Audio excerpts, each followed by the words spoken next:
Have you ever walked outside on a warm spring day and felt the warm breeze and thought, yes, today is the day I'm planting everything? And then 2 weeks later, everything is dead? If this has happened to you, trust me, you are not alone. In fact, that's the most common mistake a beginner gardener can make, especially this time of year. Welcome back to the Very Good Gardening Podcast. I'm your host, Kristen McCoy, and I have absolutely made that mistake. And I actually made that mistake this year. To be fair to myself, it wasn't necessarily a mistake, but rather Maryland weather just acting up as usual. Just this morning, I walked outside to all of my brassicas feeling not so hot because the temperatures got down to 26. Today, it's going to get up to 62, tomorrow 75, and then the next day, it's going to be close to 90. Hopefully my brassicas make a comeback, but you know what's not going to come back is my celery. Celery is done. It is very, very unhappy. These are all cool weather crops and they can handle some cold weather up to a point. And obviously that point was reached last night. This is the problem. Spring is confusing. It can be 75 degrees one day and then be way below freezing the next. I know that it's not necessarily a Maryland problem, but it does feel like those swings happen a little bit more to the extreme in Maryland, but maybe I'm wrong. Maybe this is a problem all over the United States. So in today's episode, I'm going to walk you through what you can plant now and how to handle when those temperature swings go in the wrong direction. I'm also going to tell you what you should 100% avoid planting right now until those soil temperatures get up to where you need them to be. And really quick, before we jump in, I'm actually really excited about this. I'm launching something new on my Fourthwall. I have a spring planting digital guide, and it's something I've never offered before. It basically takes everything that we're going to talk about today, but puts it in a super simple, no guessing format. So if you've ever felt unsure or you've second guessed yourself in the garden, this is going to help you a lot. I'll remind you again at the end, but that's now available on my Fourthwall, along with some really awesome shirts. All right, let's get into it.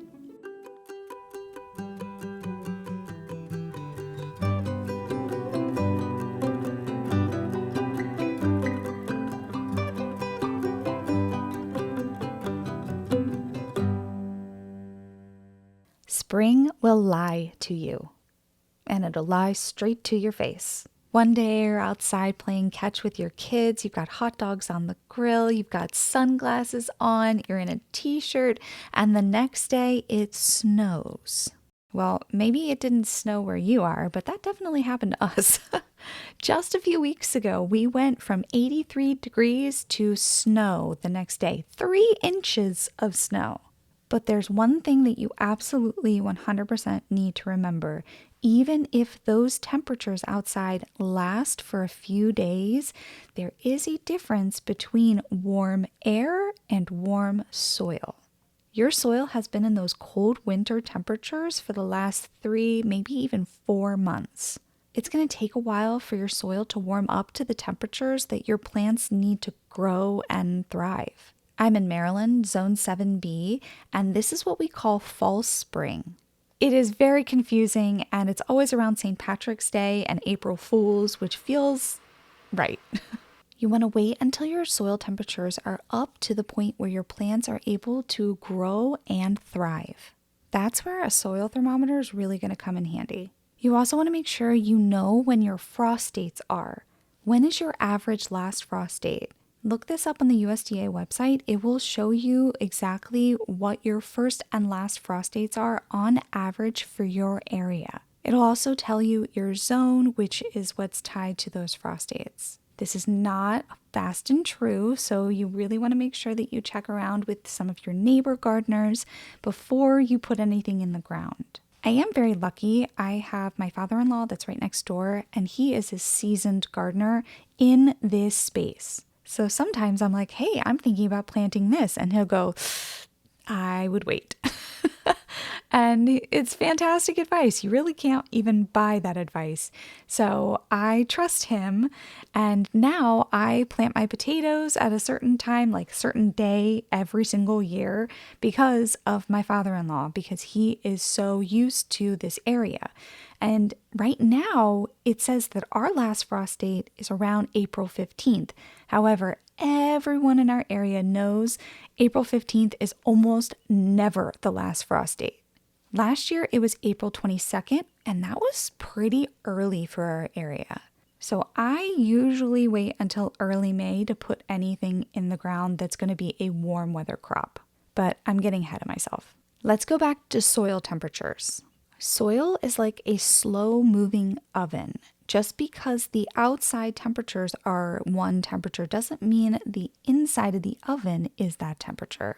You have to wait until those temperatures come up closer to each other.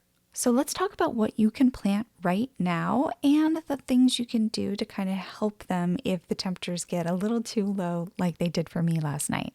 Carrots, lettuce, spinach, radishes, beets, all of these are going to handle a frost or possibly even a freeze.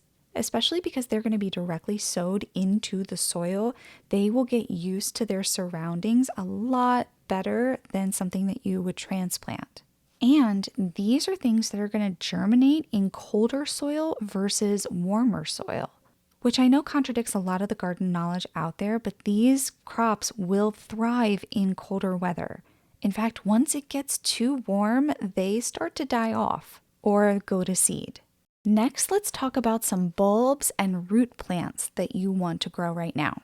Onions are a really big one that are going in the ground right now. I just planted mine last week and they actually are doing pretty good. The next is going to be garlic. Now, a lot of you have probably already planted your garlic, especially if you listen to me and we're listening to my podcast all about garlic in the fall. But let's say that you did not hear that podcast, which I don't blame you, that's okay. But if you still want garlic, you can get smaller bulbs by planting them right now. Planting garlic in the early spring is a way to at least have some garlic for yourself by the time that July comes around. And then put on your calendar to plant your garlic next fall. You can also plant asparagus right now. In fact, this is a really good time to do that so it can get established, but you're not going to get a harvest this spring. In fact, anything that pops out, you want to make sure to let it go fern out and go to seed. Asparagus takes about 3 seasons before you want to take any harvest from it. You can also put strawberry plants into the ground right now. You might actually get a strawberry or two from those plants this year. You're just not going to get any big harvests until maybe next year, but most likely the year after that. And brassicas should be going in the ground right now as well. That includes broccoli, cabbage, Brussels sprouts, cauliflower, kohlrabi. All of those should be in the ground ASAP. They need a longer cool season, so the earlier you can get them in the ground, usually the better. Brassicas need to go into the ground when the soil is workable, not necessarily when it's at a certain temperature. The soil temperatures are probably going to be somewhere between 45, 50, 55 degrees. So they're not frozen, but they're also not warm. You want to plant those brassicas when the soil temperature is about 55 degrees. That might actually be warmer than the air outside, because remember, the temperature outside is not necessarily what the soil temperatures are. If you plant those right now, you're doing it right. But let's say that a temperature swing comes through just like I had last night. That's when you're going to want to take every single bucket, every single cloth that you can find, and somehow drape it over your plants. All of my strawberry plants, all of my asparagus, they made it. Well, except for one asparagus spear because I guess the bucket moved a little bit and it kind of knocked it over. But that's okay because I'm going out to harvest it later anyway. My brassicas were kind of a hit or miss. Some of them looked like I was being dramatic for even considering covering them. They looked perfectly fine. And others, I'm not honestly sure if they're going to make it.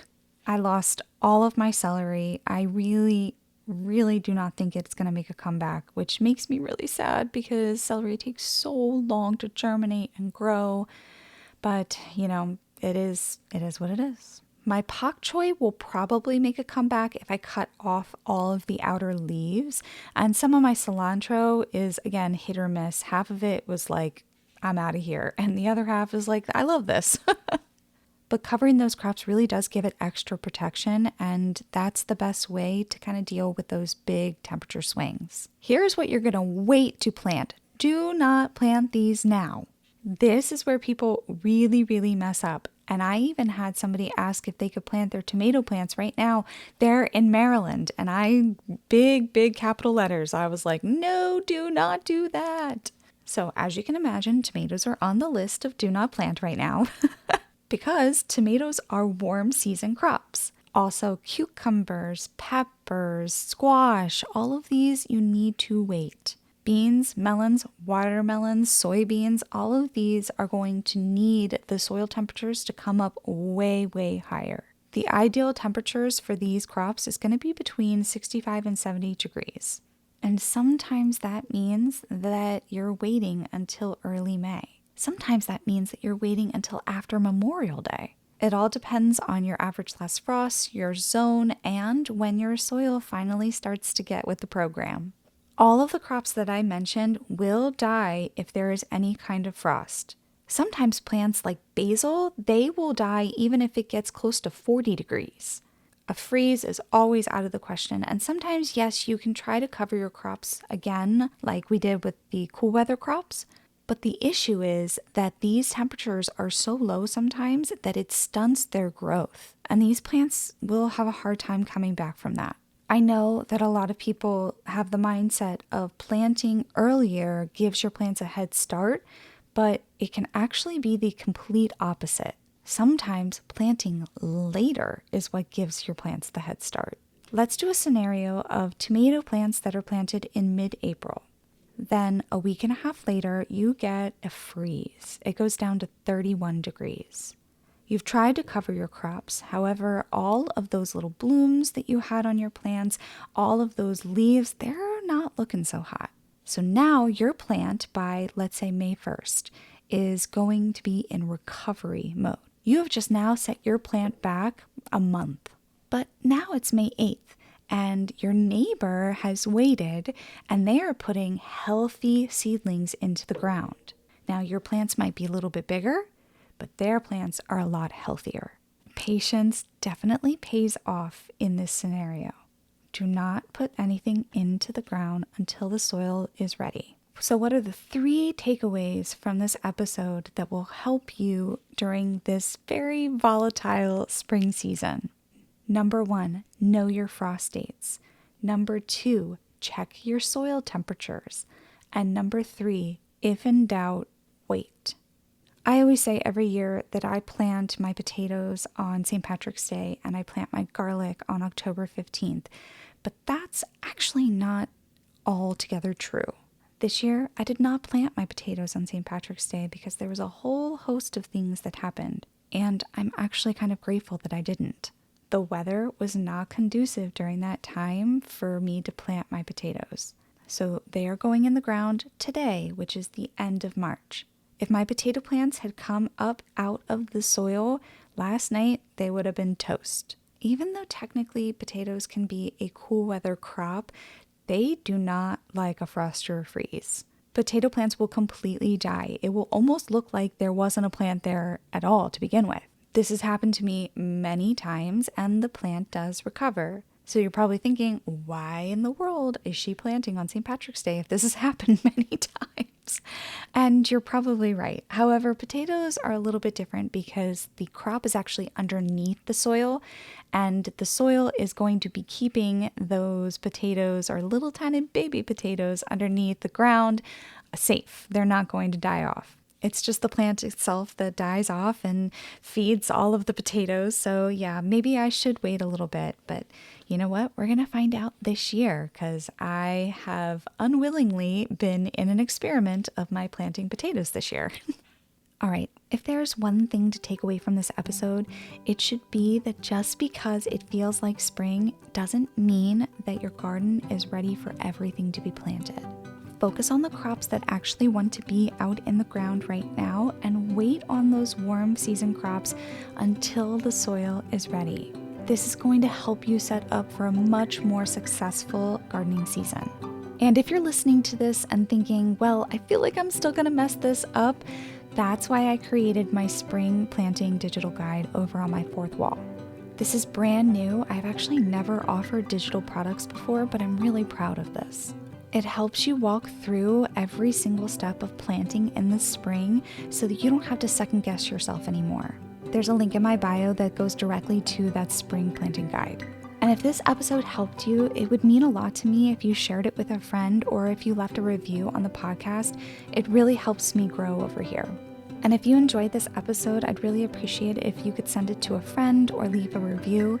It just helps me grow and reach more people. I'll talk to you in the next episode, and in the meantime, go grow something very good.